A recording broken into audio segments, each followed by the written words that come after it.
Bonsoir, ce soir, on va faire la continuité sur les dons du Saint-Esprit.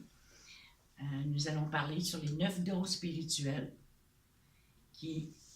dans la première section qui est des dons de révélation. C'est la parole de sagesse, la parole de connaissance et le discernement des esprits. La puissance, qui est la foi par l'esprit, les dons de guérison, les opérations de miracles. Inspiration, la prophétie, la diversité des langues et l'interprétation des langues.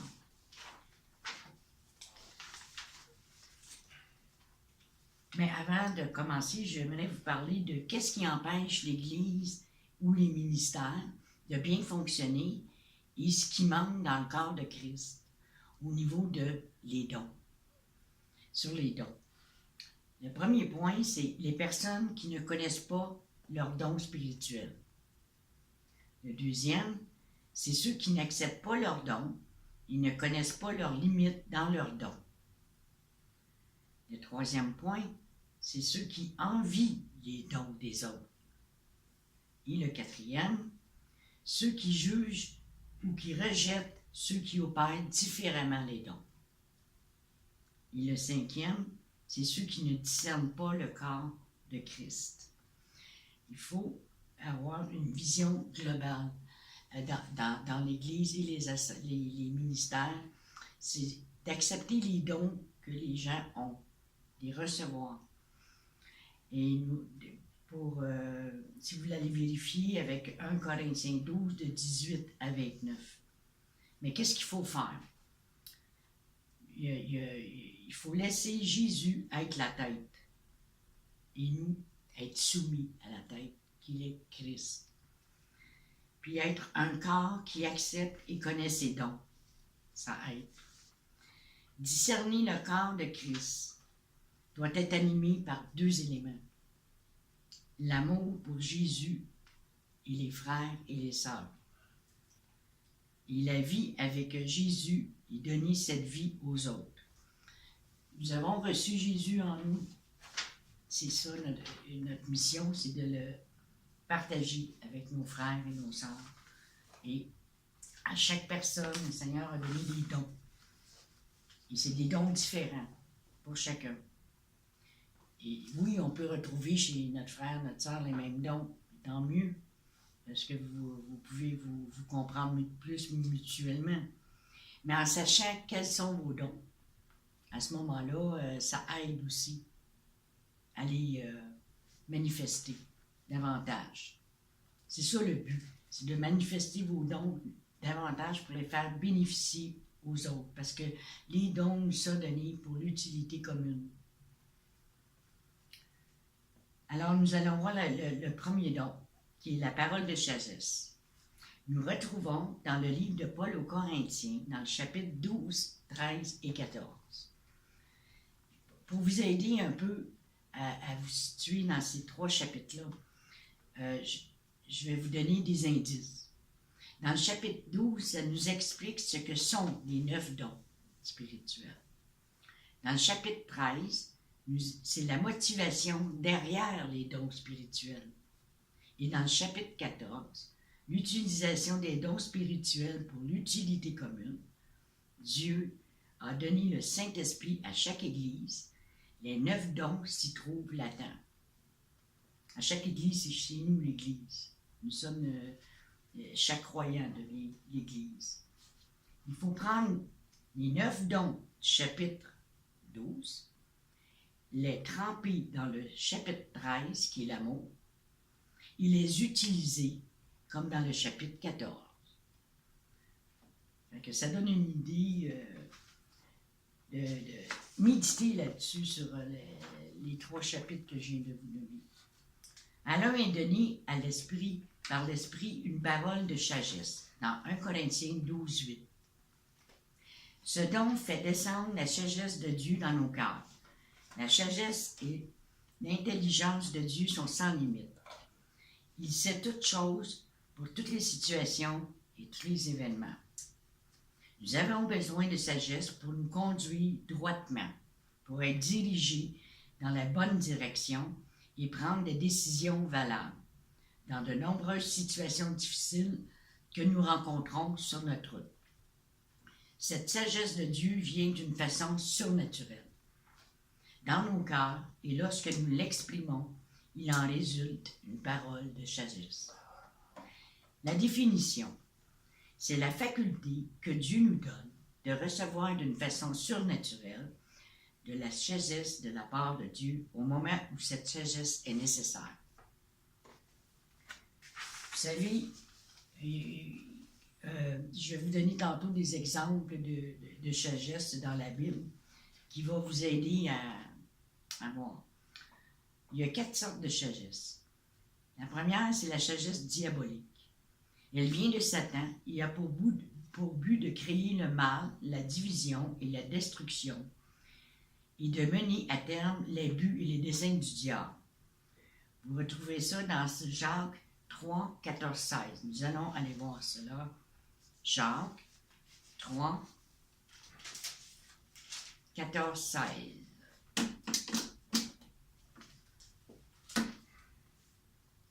Je vais le lire. Mais si vous avez dans votre cœur un zèle amer et un esprit de dispute, ne vous glorifiez pas et ne mentez pas contre la vérité.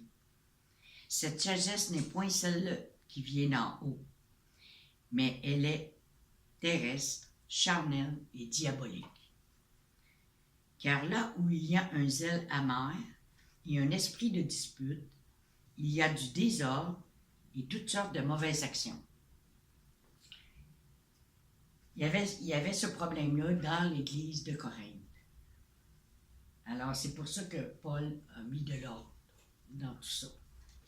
Il y a le deuxième sagesse, c'est la sagesse du monde. C'était la sagesse humaine. Et Dieu n'a-t-il pas convaincu la folie, la sagesse du monde? Dans 1 Corinthiens 1, 20. 3. La sagesse de l'homme spirituel. Le chrétien qui reçoit par l'étude de la parole de Dieu la sagesse que tout chrétien peut avoir par sa marche avec Dieu.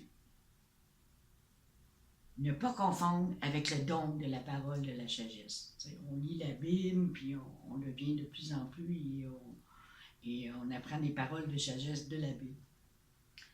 Tandis que le dernier, qui est la parole de sagesse par l'Esprit. Un don spirituel spécial qui peut se manifester à travers d'un croyant rempli de l'Esprit, pour l'utilité commune et en répondant aux besoins du moment. Et la sagesse viendra dans ton cœur, dans Proverbe 2:10. La parole de sagesse par l'Esprit est donnée pour édifier l'œuvre de Dieu et pour construire de grandes œuvres pour Dieu, pour diriger et conduire le peuple de Dieu. Prenons Josué par la parole de sagesse, su comment traverser le Jourdain, dans Josué 3 et 4. Comment conquérir Jéricho, dans le chapitre 6. Étienne était rempli de l'esprit de sagesse, dans Actes 6, 10. La parole de sagesse de Salomon, devant les 2 femmes qui disaient être la mère de l'enfant vivant. Hein? On se rappelle de cette histoire. Ensuite, Paul, où il devait passer en Macédoine, dans Actes 16, 6 à 10. Et Pierre eut la vision d'une nappe pour la conversion de Corneille. Une parole de sagesse par l'Esprit peut venir d'une vision. Nous avons aussi Philippe sur le chemin de Gaza, pour le salut de l'Éthiopien. Il y a Noé pour l'arche, ce qui le sauva de la mort. Joseph qui expliqua l'essence du roi. Samuel pour oindre David. Il y en a plusieurs, mais il faut les reconnaître. Nous retrouvons la sagesse de Jésus-Christ en tout. Nous avons une promesse de Jésus concernant la parole de sagesse dans Matthieu 10, versets 19-20. On va aller voir ça. Matthieu 10, versets 19-20. Je vais le lire.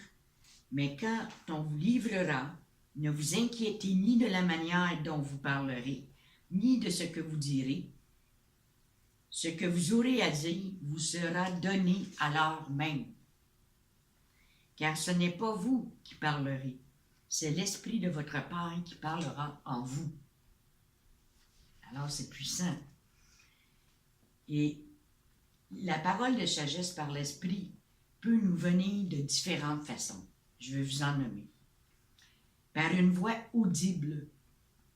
Vous pouvez voir ça dans Acte 22, 18. Pour ceux et celles qui prennent des notes, marquez les versets à côté puis allez les voir pour le méditer. Par une vision dans Acte 16, 9, 10. Par un songe dans Matthieu 2, 13. Par une prophétie dans Acte 13, 2. Par une intuition, une certitude par l'Esprit dans Acte 10, 19. Par un texte de la Bible donné de façon surnaturelle dans Matthieu 4, 3 à 11. Nous allons lire Jacques 1, 5 à 6. Jacques 1,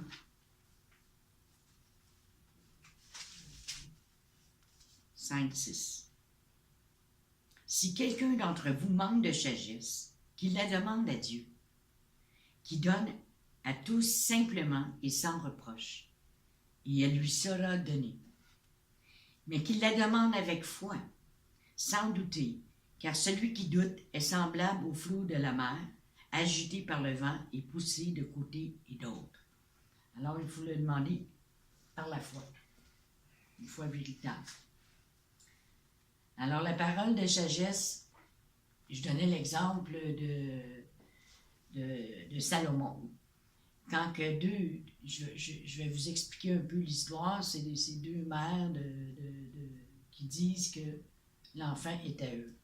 Et là, ils sont devant Salomon, puis Salomon, il faut qu'il prenne une décision, là, quoi faire dans cette situation-là. Et par l'Esprit de Dieu, il a décidé de séparer le bébé en deux. Fait que là, la vraie mère, elle a dit non, laissez-lui, l'enfant, c'est elle, la mère. Voyez-vous? Fait qu'il a su c'était qui la vraie mère. Parce qu'un cœur de mère, ça parle. Elle ne voulait pas perdre son enfant. C'est un exemple, c'est une parole de sagesse, et vous les retrouvez, ces paroles-là, dans la Bible. Puis quand ça arrive, c'est pas tout le temps qu'on a des paroles de sagesse. C'est que quand on est dans l'esprit, rempli de l'esprit, le Seigneur nous parle. Et des fois, on peut dire une chose à une personne, puis on est même surpris de l'avoir dit, parce que c'est pas quelque chose qu'on a pensé, ou qu'on a prédit, ou qu'on s'est préparé d'avance pour le dire à la personne. Voyez-vous, c'est le Saint-Esprit, à l'instant même, qui vous met cela dans votre cœur, dans votre esprit, là. Vous parlez par l'Esprit. Et le deuxième, qui est la parole de connaissance. À un autre, une parole de connaissance selon l'Esprit. Ne pas confondre avec la connaissance de l'Écriture. C'est pas du tout cela. La définition, c'est la parole de la connaissance est une faculté de recevoir de Dieu, par révélation, des informations et la connaissance d'événements qui serait humainement impossible de savoir. Dieu connaît toutes choses, tous les secrets, et nous connaissons en partie. Dans 1 Corinthiens 13, 3, 9, excusez. Les différentes sortes de connaissances, il y a la connaissance humaine, qui est naturelle par notre intelligence, ce que nous savons. Il y a la connaissance spirituelle des chrétiens par le moyen de l'Écriture. Plus on lit la parole, plus on la connaît. Mais le nom de la parole de connaissance est souvent appelé révélation. Mais comment on le reçoit? Encore là, c'est par voix audible, dans 1 Samuel 11 à 14, par des songes, dans Matthieu 19, 20, par des visions, dans Actes 9, 10 à 16, et par intuition une conviction intérieure du Saint-Esprit. Dans Actes 5, 3, 4, prenons l'exemple de Saphira et Ananias. C'est l'histoire où toute l'Assemblée avait décidé de mettre leurs avoirs en commun et de la partager ensuite entre eux. Ils avaient décidé ça dans l'Assemblée. Et Ananias et Saphira avaient vendu leur propriété. Mais d'un commun accord en secret, ils ne voulaient pas remettre la totalité de la vente de leur terrain à l'Assemblée. Ils ont décidé de s'en garder une partie pour eux. Alors, Ananias est allé, puis là, il a dit « Oui, j'ai tout donné l'argent que j'ai vendu. » Et tout d'un coup, ben, il meurt sur le champ. Parce qu'il avait menti. Et dans Actes 5, 3 et 4, allez voir cette histoire. Et Saphira, elle qui était de connivence avec son conjoint, mais elle a dit la même affaire, puis elle aussi, elle est décédée sur le champ. C'est parce que si ils avaient dit la vérité, dire nous avons gardé un montant, ça aurait été correct s'ils avaient décidé de le garder ce montant-là. Mais le fait qu'ils disent au Saint-Esprit qu'ils lui ont tout donné, c'est là. Voyez-vous? Fait qu'il faut faire attention à ce qu'on dit, puis à ce qu'on fait, puis c'est enregistré, ça. C'est un exemple. C'est un exemple de parole de connaissance, parce que Pierre l'a vu, que, oh, il est arrivé de quoi ici? C'est par le Saint-Esprit qu'il l'a su. Les buts. Le but de la parole de connaissance peut révéler les choses cachées, comme je viens de vous expliquer. Elle peut nous ouvrir les esprits pour aider à comprendre aussi. Dans Luc 25, 45, tout révéler au sujet d'une personne. Hein? La femme au puits. Jésus lui avait tout révélé sur sa vie. Il peut révéler aussi les choses à laquelle une personne est liée, par exemple. Comme une personne qui est liée à l'argent. Peut révéler le nom d'une maladie, combien de temps la personne a souffrait. Pour glorifier son nom, pour créer le respect de Dieu et aider les hommes. Nous pouvons dire que le don de la parole de sagesse et de la parole de la connaissance travaillent en étroite collaboration, car souvent on les confond. Je vais vous donner un petit truc pour faire la différence entre une parole de sagesse et une parole de connaissance. Une parole de sagesse, ça concerne l'avenir. Et la parole de connaissance, elle concerne le passé et le présent. Ça aide un peu à différencier. Les dons doivent rester jusqu'au retour de Jésus. Ce qui est aujourd'hui surnaturel deviendra naturel. Et parce que plusieurs disent « Ah non, les dons, c'est arrêté, ça, depuis la Pentecôte. » Non. Ici, si on lit dans 1 Corinthiens 13, 10, c'est écrit « Mais quand ce qui est parfait sera venu, ce qui est partiel disparaîtra. » Fait que, ce que je chasse, il n'est pas encore venu, le Seigneur. On l'attend toujours. Le discernement des esprits. À un autre, le discernement des esprits. Je n'irai pas totalement dans les détails dans ce don-là, mais vous pouvez aller sur YouTube, puis vous pouvez aller voir mes autres vidéos qui en parlent de comment avoir du discernement, par exemple.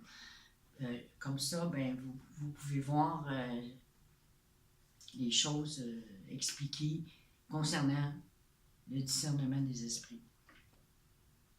C'est la manifestation spirituelle de l'Esprit de Dieu qui révèle quel esprit opère dans la personne. C'est une connaissance de la source, de l'action, de la pensée ou des paroles. L'Esprit de Dieu. L'Esprit de Dieu, il y a 7 esprits dans l'Apocalypse 5, 6. les 7 esprits de Dieu, je vais vous les donner. Parce que c'est bon de les prendre en note. Avec les versets appropriés. Esprit de force, 2 Timothée 1, 7. Esprit d'amour, 2 Timothée 1, 7. Esprit de sagesse dans Ésaïe 11, 2. Un esprit de foi, 2 Corinthiens 4, 13. Esprit de grâce et de supplication, Zacharie 12, 10. Et esprit de justice dans Ésaïe 28, 6. Et esprit de maîtrise de soi dans 2 Timothée 1, 7. Il y a les esprits sataniques, les mauvais esprits ou démons. Je vais vous en nommer quelques-uns, je ne vous les nommerai pas toutes, parce que il y a l'esprit de crainte, l'esprit de l'erreur, l'esprit de l'antéchrist, l'esprit de démons qui font des prodiges, l'esprit muet, tourmentateur, impur, aveugle, religieux impur, sourd, infirmité, python ou devin, esprit d'évocation des morts, esprit de jalousie, esprit de suicide aussi, légion, esprit de discorde, et il y en a d'autres, mais vous pourrez aller les voir là, sur la vidéo en question. Tous ces mauvais esprits peuvent tourmenter et posséder l'homme. Tous ces esprits sont des personnalités. C'est certain que quelqu'un qui est rempli du Saint-Esprit ne peut pas être possédé. Il peut être tourmenté, mais pas possédé. Parce qu'il n'y a personne qui passe le sang de Christ. On est aspergé de sang de Christ. On est lavé dans le sang de Christ. Il n'y a pas un seul démon, même pas Satan. Il ne peut pas rien faire. L'être humain est aussi un esprit créé par Dieu, mais contaminé par le péché.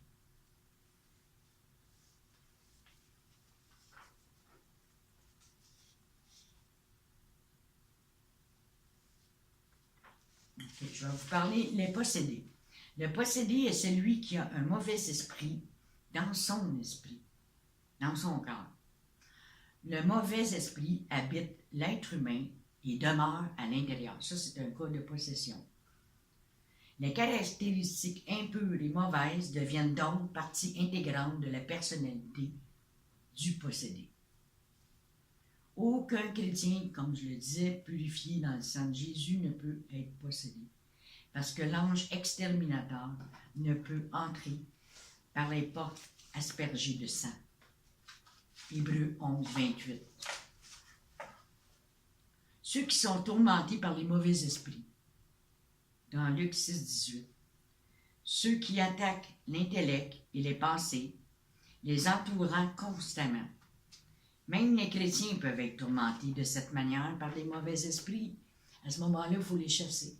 Quand ça arrive à votre esprit, chassez-les immédiatement.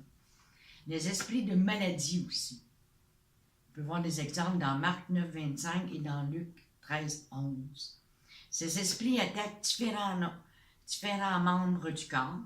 Exemple, la femme qui était courbée depuis 18 ans, Luc 13, et un esprit sourd et muet, dans Marc 9, 14, 19. Par le don du discernement des esprits, un serviteur de Dieu pourra rapidement se rendre compte si l'action directe d'un mauvais esprit ou une maladie ordinaire. Il va le voir. Il va le voir aussi, le discernement, si c'est l'esprit humain qui parle. Et si c'est un mauvais esprit, il va le voir. Et le discernement de l'œuvre de l'Esprit de Dieu, il est dangereux de critiquer l'Esprit de Dieu et de lui prescrire comment il doit agir. Ce n'est pas à nous à demander à Dieu d'agir. Dieu agit. Quand on chasse les démons, c'est Dieu qui est en nous qui le chasse. Là. Hein? C'est ça. L'ennemi le voit, Jésus. Il ne nous voit pas nous, là, il voit Jésus, lui. Les mauvais esprits sont obligés d'obéir à tout ordre donné au nom de Jésus, par des femmes et des hommes qui croient en Dieu. Si Christ est en vous, c'est certain que l'ennemi, c'est Christ qui voit. Bien-aimés, n'ajoutez pas foi à tout esprit, mais éprouvez les esprits pour savoir s'ils sont de Dieu. Dans 1 Jean 4,1. C'est cela que le Saint-Esprit veut faire par le moyen du discernement des esprits. Naturellement, quelqu'un qui a le discernement des esprits, elle chasse les démons instantanément. Aussitôt qu'elle le voit, la personne, elle le chasse. Et nous avons besoin, dans nos assemblées, nos ministères, des gens qui ont le discernement des esprits, parce que c'est important ce don-là. Et qui n'est pas facile non plus pour la personne qui le possède. Mais Dieu, c'est Dieu qui travaille, c'est Dieu qui montre, c'est Dieu qui fait l'œuvre. Alors, je vous dis, n'ayez pas peur de l'ennemi, parce que l'Esprit de Christ qui est en vous est plus grand que celui qui est dehors. Donc, allez-y, utilisez votre don. Et ne vous gênez pas pour les utiliser, vos dons. Ne laissez-vous pas arrêter par les gens aussi. Ils peuvent dire, oh, elle voit des démons partout, lui-ci voit des démons partout. Mais c'est parce que vous ne connaissez pas c'est quoi le discernement des esprits. Ces personnes-là, des fois, il y en a qui les voient. Les démons, nous autres, on ne les voit pas, mais les autres les voient. Voyez-vous? Il faut connaître les dons. La foi par l'esprit. À un autre, la foi. La foi est l'essence même de notre vie chrétienne. Il faut semer la foi, puis mettre la foi en action. Dans Hébreux 11:20. La foi est une ferme assurance des choses qu'on espère, une démonstration de celles qu'on ne voit pas. La foi véritable est active et non passive. La foi est une manifestation surnaturelle de l'Esprit de Dieu, qui met dans le cœur du croyant l'assurance, la conviction de l'exaucement de prière, toujours avant son accomplissement. Je suis certaine que ça vous est arrivé, vous avez prié, vous avez pour une telle et telle chose, puis à un moment donné, vous avez comme une assurance dans votre cœur que c'est fait, c'est accompli. Et vous vous réjouissez d'avance de ça parce que c'est l'Esprit qui vous convainc. La Bible nous enseigne que nous sommes sauvés par la foi. Et nous l'avons cru. Puis nous le savons, nous avons cette ferme assurance que nous sommes sauvés. Que nous sommes guéris par la foi. On reçoit par la foi ce que l'on demande. C'est sûr qu'il faut demander selon la volonté de Dieu. Si je demande, je sais pas, moi je veux être premier ministre l'année prochaine, mais là, pas sûr. La foi vient de ce que l'on entend, et ce qu'on entend vient de la parole de Christ. Donc, quand on lit la parole, on sait c'est quoi la volonté de Dieu. L'Écriture nous dit qu'on peut tuer la foi. Ça veut dire, mettez en pratique la parole et ne vous bornez pas à l'écouter en vous trompant vous-même par de faux raisonnements. On peut éloigner la foi en des faux raisonnements qu'on se fait nous-mêmes sur telle et telle chose. Et il nous met en garde là-dessus. Il en est ainsi de la foi. Si elle n'a pas les œuvres, elle est morte en elle-même. Ça veut dire que la foi, sans les œuvres, c'est une foi morte. Parce que la foi, elle n'est pas passive. « Ah, moi je crois en Dieu. » Non, non, tu crois, mais il y a des actions qui doivent être passées. Puis nous le voyons dans le livre des Actes, toutes les actions qui ont été posées par le Saint-Esprit. J'appellerais ça, moi, les actes du Saint-Esprit, ce livre-là. Parce que c'est la foi en action, la foi démontrée, la foi manifestée. Quand vous témoignez à vos amis, vos proches, vous êtes en action. Ce don de la foi par l'Esprit accompagne étroitement une vie de consécration à Dieu dans la prière et dans la lecture de la Bible. Les dons de guérison. Ça, c'est des dons de puissance. Il y a de la puissance là, dans la foi, la guérison et les miracles. À un autre, les dons de guérison par le même esprit. Le consolateur est celui qui guérit, parce que le Seigneur est l'Esprit et le Seigneur est celui qui guérit. Dans 2 Corinthiens 3, 17. Le Saint-Esprit possède les dons de guérir toutes sortes de maladies différentes. La définition, une guérison surnaturelle, graduellement touchant l'esprit, l'âme et le corps. La source est en Dieu, le mérite est en Jésus et l'opération est par le Saint-Esprit, si on peut regarder ça sous 3 formes différentes. Ils seront guéris. La différence entre une guérison et un miracle. Pour faire vite, là, la guérison, elle se fait graduellement. C'est un processus. Tandis qu'un miracle, ça se fait instantanément. Lorsqu'une guérison commence, on ne voit souvent rien à l'instant même. Mais dans le monde invisible, la cause de la maladie est détruite, est vaincue. La guérison commence et la santé revient graduellement. Ça a été dans mon cas. Moi, j'ai vécu la guérison. Les opérations, ils imposeront les mains aux malades et les malades seront guéris. Dieu nous donne la permission de faire cela dans Marc 16, 18. Et le don des opérations de miracle. À un autre, des opérations de miracle. C'est une intervention surnaturelle où la foi de l'esprit change le cours de la loi naturelle des choses.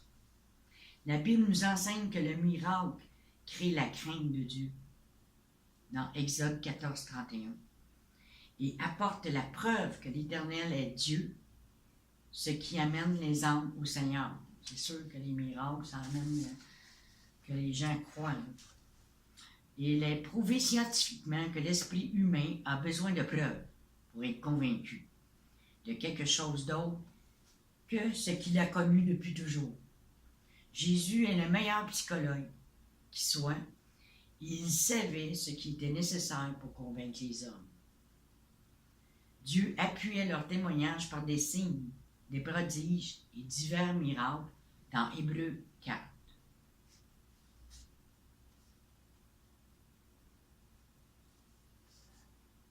Ici, les miracles de guérison dans Actes 4, 20. Jésus guérit des aveugles, sourds, boiteux, beaucoup d'autres instamment et des prodiges. C'est certain que si on lit l'histoire de Jésus, nous voyons tous les miracles qu'il a faits. Il chassait les démons, il y a la résurrection des morts. Jésus a donné l'ordre à ses disciples de ressusciter les morts. Et je peux vous dire que oui, encore aujourd'hui, le Seigneur ressuscite les morts parce que je l'ai vécu, je l'ai vu.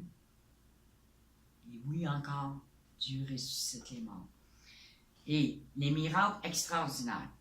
Linge et mouchoir qui avaient touché le corps de Paul, même ça guérissait dans Acte 19, 12. L'ombre guérissante de Pierre dans Acte 5, 15. Le figuier que Jésus maudit et sécha dans Matthieu 21, 19.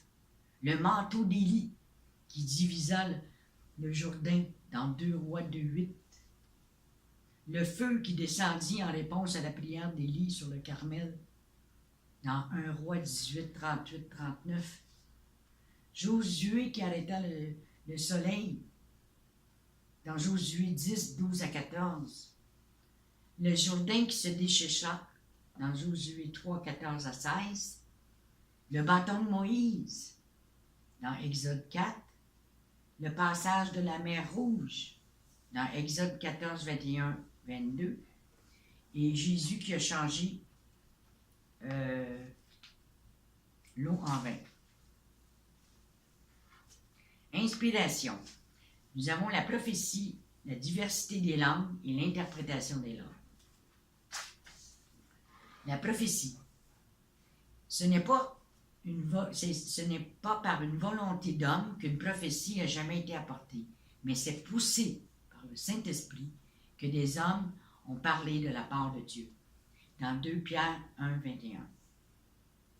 Et comment comment cela arrive? Souvent, nous retrouvons, c'est pour ça qu'on dit que ce sont des dons d'inspiration, parce que nous les avons, ces inspirations-là, dans la prière par l'Esprit et dans la louange. Manifestation spirituelle de l'Esprit de Dieu, qui donne une parole inspirée de Dieu dans le langage courant. C'est une révélation soudaine qui vient sur nous. La prophétie, elle édifie, elle console, elle exhorte et elle attire les gens, mais elle ne détruit pas. Cette façon de reconnaître une bonne prophétie, par les fruits de la prophétie, est-ce que ça glorifie Christ? Est-ce en accord avec les Écritures? Est-ce que la prophétie s'accomplit dans le cadre des Écritures mises en garde?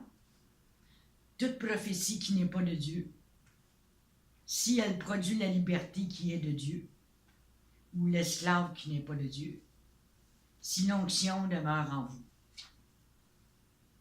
Il y a différentes sortes de prophéties. Il y a des prédications et avertissements prophétiques. Dieu veut avertir les hommes en ce qui concerne l'avenir, comme Agabus annonçant une grande famine sur toute la terre et elle arriva sous l'empereur Claude. Il y a des messages prophétiques dans l'Assemblée aussi. Comme le Saint-Esprit dit, « Mettez-moi à part Barnabas et Saul pour l'œuvre à laquelle je les ai appelés. » Dans Acte 13, 1. Prédication prophétique inspirée, prêchée par l'onction, par l'Esprit de Dieu. Quand nous témoignons aux inconvertis, nous avons besoin de l'onction prophétique. Prophétie qui accompagne la réception du baptême dans l'Esprit. Lorsque Paul leur eut imposé les mains, le Saint-Esprit vint sur eux. Ils parlaient en langue et prophétisèrent. Ça arrive souvent, ça. La diversité des langues. À un autre, la diversité des langues. OK, là, c'est les deux derniers dons que nous allons voir, la diversité des langues et le don d'interprétation des langues qui est arrivé à la Pentecôte.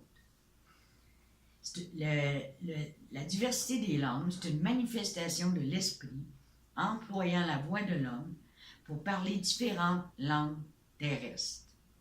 C'est un langage d'adoration qui vient sur nous et nous permet d'adorer et de glorifier Dieu en esprit et en vérité.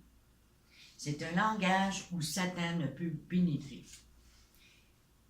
Voici les signes qui accompagneront ceux qui auront cru. En mon nom, ils chasseront les démons et ils parleront de nouvelles langues. Dans Marc 16, 17. Le parler en langue, c'est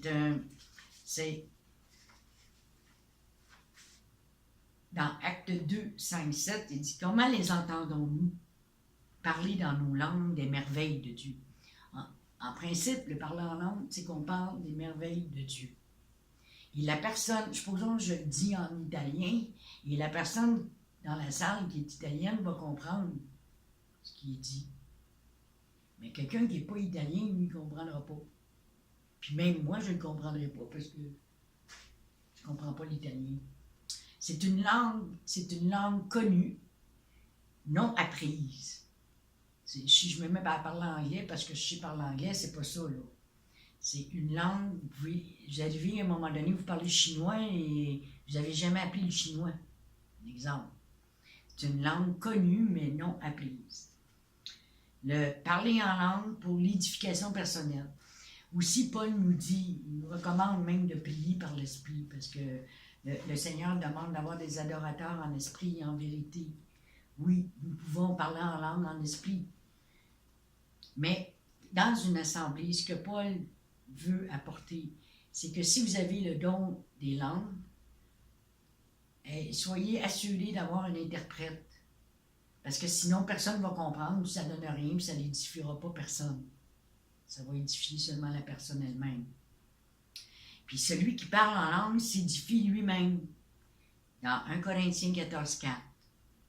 Tandis que celui qui amène la prophétie, bien lui, il édifie l'Église, il édifie l'Assemblée. Et lorsqu'on a été édifié soi-même, alors on peut édifier les autres, on peut les encourager après. Pour le parler en langue, je peux aller directement à Dieu par l'Esprit. Mon esprit se met en prière et je dis des mystères en esprit. Dans 1 Corinthiens 14, 2. Mais l'Esprit lui-même intercède par des soupirs inexprimables dans Romains 8, 26. Dieu est esprit, comme je vous l'ai dit, dans Jean 4, 23. 24, il faut que ceux qui l'adorent en esprit et en vérité. Et pour l'interprétation, pour la personne qui a le don des langues, bien, priez, que Paul nous demande de faire, de prier pour être capable de l'interpréter aussi. Si vous êtes dans l'assemblée, vous avez un message, vous parlez en langue, au moins si vous êtes capable de l'interpréter, bien là, tout le monde peut en bénéficier. C'est un don surnaturel, l'interprétation des langues, qui sont manifestées d'une façon surnaturelle par l'Esprit de Dieu. La personne, elle ne sait pas l'italien, mais tout d'un coup, elle comprend très bien. Là. Et par l'Esprit, elle interprète. Le but principal est l'édification des autres et une nécessité dans la vie officielle de l'Église. Que celui qui parle en langue prie pour avoir aussi le don d'interpréter. Dans 1 Corinthiens 14, 13.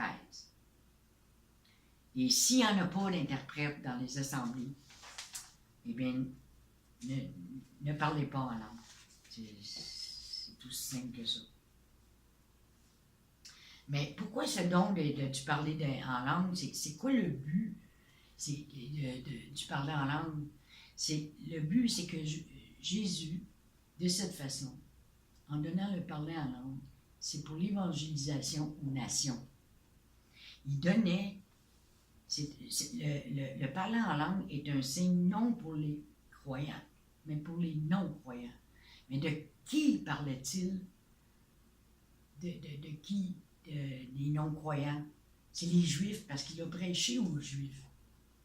Alors, il naît d'accomplir la prophétie qui était dite dans Ésaïe 28, 11, 12, et de Joël aussi, qui dit que c'est pour le peuple juif, pour leur dire que, regarde, l'Éternel, là, il va parler à un peuple étranger dans une langue étrangère. Et dans Joël, je répandrai mon Saint-Esprit sur toute chair. Fait qu'il a réalisé ces deux prophéties-là pour que les Juifs croient que, oui, la parole va être annoncée, pas juste aux Juifs, mais à tous. Voyez-vous, c'est pour ça l'importance du don des langues. C'est sûr qu'aujourd'hui, il y en a qui disent « Ah, c'est pas tellement si important, c'est tant qu'on a des interprètes. » Oui, c'est vrai. J'ai vu, même sur Facebook, un appareil qu'on met sur notre oreille, puis si quelqu'un nous parle en chinois, on va comprendre très bien dans notre langue.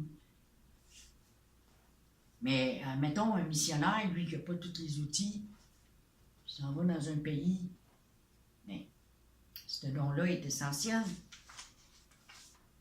Fait qu'il n'y a pas un don que vous ne devez pas utiliser avant l'arrivée de Christ. Ils sont tous là. Dieu les a donnés. C'est pour s'en servir. Autant les armes spirituelles qu'il nous a données, on s'en sert. Autant les dons, c'est la même chose. Mais vous vous en servez quand vous en avez le besoin, quand le moment est là, le temps, le timing. C'est toute une question de marcher par l'esprit. Alors, j'espère que pour les 9 dons spirituels, vous avez vu une vue d'ensemble. C'est certainement pas une étude exhaustive, mais ça vous donne un aperçu de ce que sont les dons spirituels. Et vous pouvez voir à travers cela lequel Dieu vous a donné. Amen et soyez bénis.